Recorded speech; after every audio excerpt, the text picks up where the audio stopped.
Should you invest in the S&P 500? Let's analyze it on GrowthShares. Before we begin, if you aren't familiar with the factors and metrics I use in this channel, I've made a separate video detailing everything to get you caught up. The S&P 500 index is considered a barometer of the US economy. It's comprised of the 500 largest US listed companies.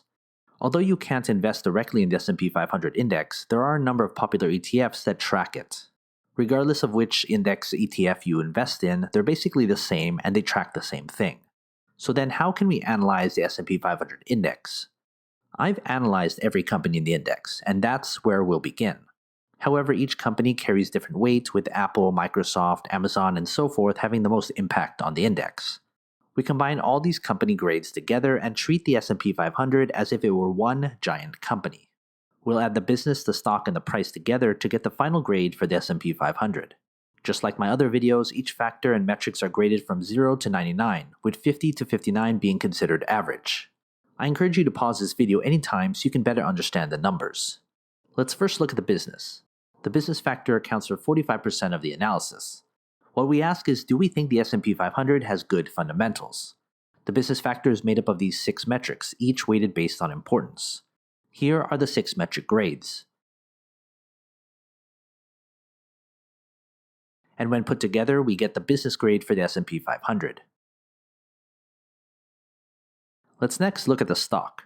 The stock factor accounts for 35% of the analysis. What we ask is, will the stock grow enough in the future to justify an investment? The stock factor is made up of these 4 metrics, each weighted based on importance. Here are the 4 metric grades. And when put together, we get the stock grade for the S&P 500.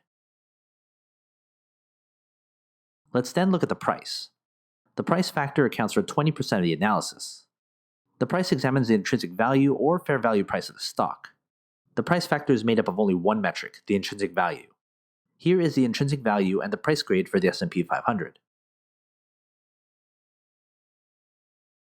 Before we get to our final grade, consider becoming a GrowthShares patron and get access to my spreadsheet with every grade from every company I've analyzed. It's updated all the time. Head to patreon.com/GrowthShares or click on the link in the description. By combining the business, the stock, and the price, we can get the overall outlook of the S&P 500, which gives us this final grade and the type of investment it is. This analysis uses public financial data, research, and a proprietary algorithm to come up with this company's grades. This analysis uses public financial data, research, and a proprietary algorithm to come up with the S&P 500 grades. But what are your thoughts? Do you agree? Want to talk business? Email me and follow the instructions on the screen.